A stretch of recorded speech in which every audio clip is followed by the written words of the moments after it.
Have you ever wondered how a country under one of the harshest sanction regimes in modern history can still move billions of dollars across the globe almost invisibly? More than 1.7 billion. That is the estimated scale of a hidden financial pipeline that investigators say flowed through the cryptocurrency exchange Binance, transforming digital money into a lifeline for networks connected to Iran's Islamic Revolutionary Guard Corps. And the most shocking part is that this entire mechanism allegedly operated under the nose of the world's most powerful intelligence and financial surveillance systems. But the real political earthquake did not come from Tehran. It exploded in Washington itself. Welcome to the Conflict and Power podcast, where we explore the power, financial, and technological battles that are quietly shaping the world. While American officials publicly vowed to tighten sanctions on Iran, former U.S. President Donald Trump stunned observers by granting clemency to Changpeng Zhao, widely known as CZ, the founder of Binance, who had previously admitted violations tied to anti-money laundering failures at the exchange.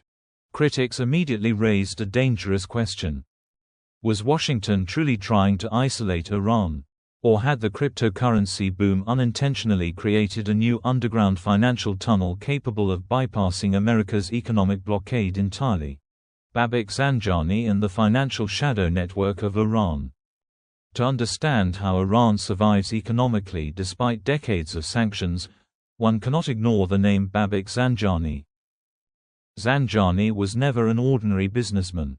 He emerged during a period when Iran was increasingly cut off from the global banking system, excluded from SWIFT, restricted from using US dollars, and targeted by international oil sanctions. In that environment, people like Zanjani became financial survival engineers. Their job was simple but dangerous: create hidden corridors through which oil, money, and trade could continue moving even when official channels were sealed shut.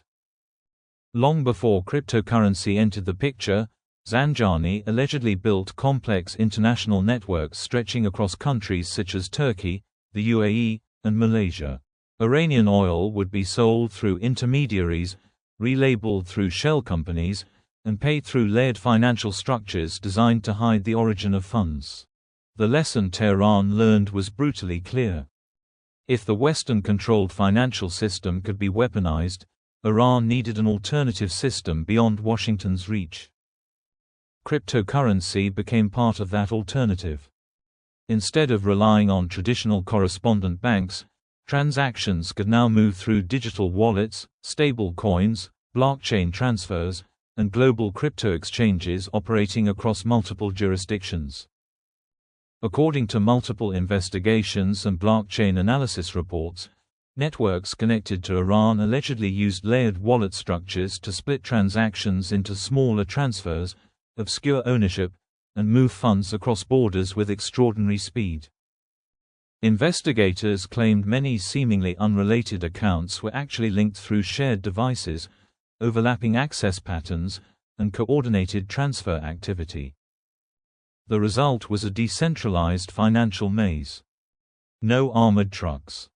No central bank transfers. No visible vaults. Just laptops, encrypted wallets, blockchain addresses, and exchanges with enormous liquidity pools capable of absorbing hundreds of millions of dollars without immediately attracting attention. Within just a few years, analysts estimate that approximately 850 million in cryptocurrency transactions linked to Iranian-related financial networks moved through Binance-linked channels. Some reports suggest that at least 425 million of that amount may have been connected to entities associated with Iranian state interests or sanctioned organizations. But that was only part of the story. Additional investigations alleged that Iran-linked actors moved another 260 million through crypto channels connected to sanctioned entities between 2024 and 2025. Altogether, investigators traced financial activity worth nearly 1.7 billion flowing through networks associated with sanctions-evasion schemes. While U.S. naval forces patrolled the Red Sea searching for missiles and drones allegedly supplied to regional proxy groups, another battlefield had already emerged online. The battlefield of digital finance. How Iran adapted to America's economic siege. Money does not appear out of thin air. The obvious question is, where did all this money originally come from? The answer lies largely in oil. Despite sanctions, Iran remains one of the world's largest energy producers. According to estimates from the International Energy Agency, Iran possesses some of the largest proven oil and natural gas reserves on Earth. To survive sanctions, Tehran allegedly developed what analysts often call a shadow oil fleet, aging tankers capable of changing names, flags, ownership structures, and shipping routes while disabling tracking systems to obscure the origin of cargo. Oil shipments would move through complex ship-to-ship transfers in international waters before eventually reaching buyers, particularly in Asia. One of the most important destinations was China. China's massive industrial economy requires enormous amounts of energy, and discounted Iranian oil became an attractive option for independent refineries seeking cheaper supply. This created a quiet but powerful economic partnership. Iran needed buyers. Asia needed energy.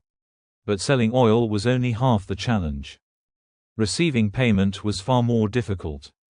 Traditional dollar-based banking channels could expose buyers, intermediaries, and banks to secondary sanctions from Washington. Any institution accused of helping Iran risked losing access to the U.S. financial system. That is where cryptocurrency changed the game. Instead of routing payments through SWIFT or Western-controlled banks, value could be transferred through stablecoins pegged to the U.S. dollar. In other words, Iran could still access the functional value of the dollar without directly touching the American banking system. This was revolutionary. Oil could now become digital money capable of crossing borders almost instantly.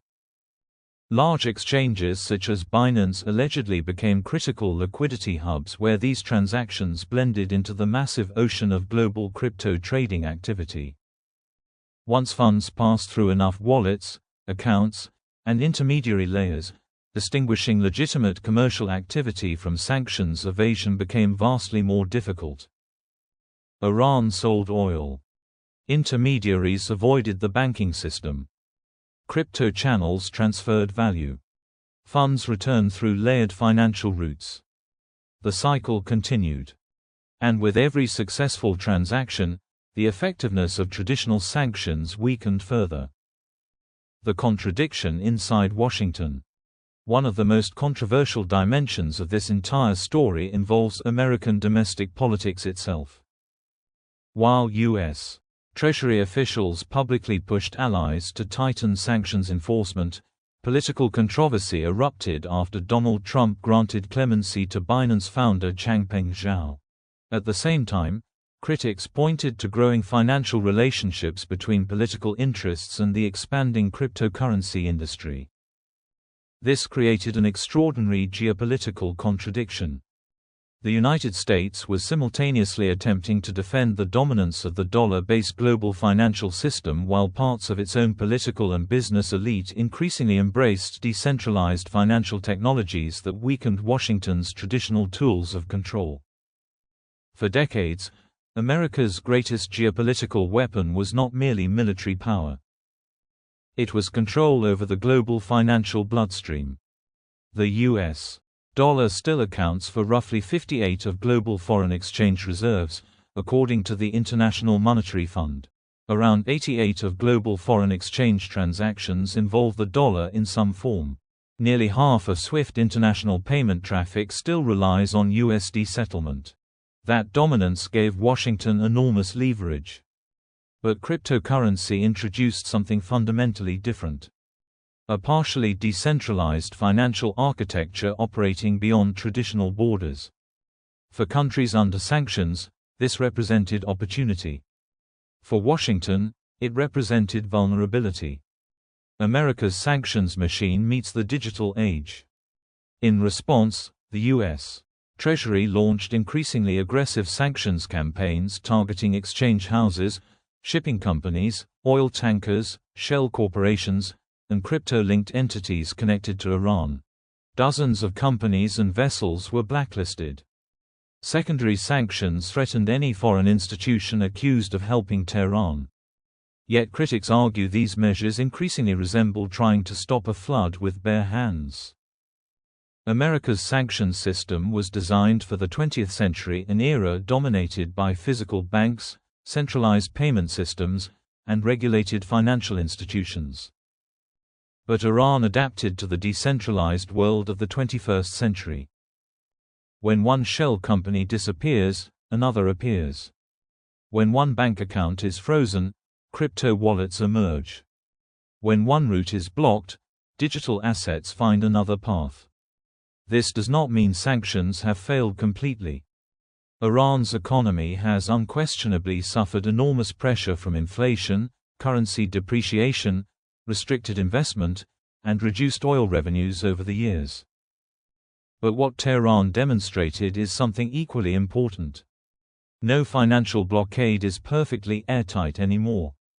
As long as there are buyers for oil, liquidity in digital markets, and geopolitical rivals willing to challenge Western financial dominance, alternative systems will continue emerging.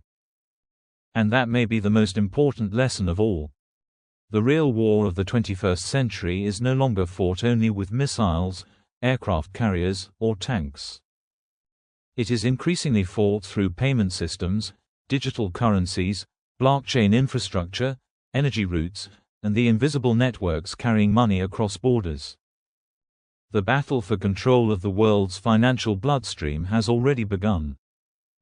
Thank you for watching the video to the end. If you found the analysis in this video helpful in understanding the currency wars, geopolitics, and power struggles silently operating in the world, don't forget to like and subscribe to the channel so you don't miss any more content. And now, I'd love to hear your perspective.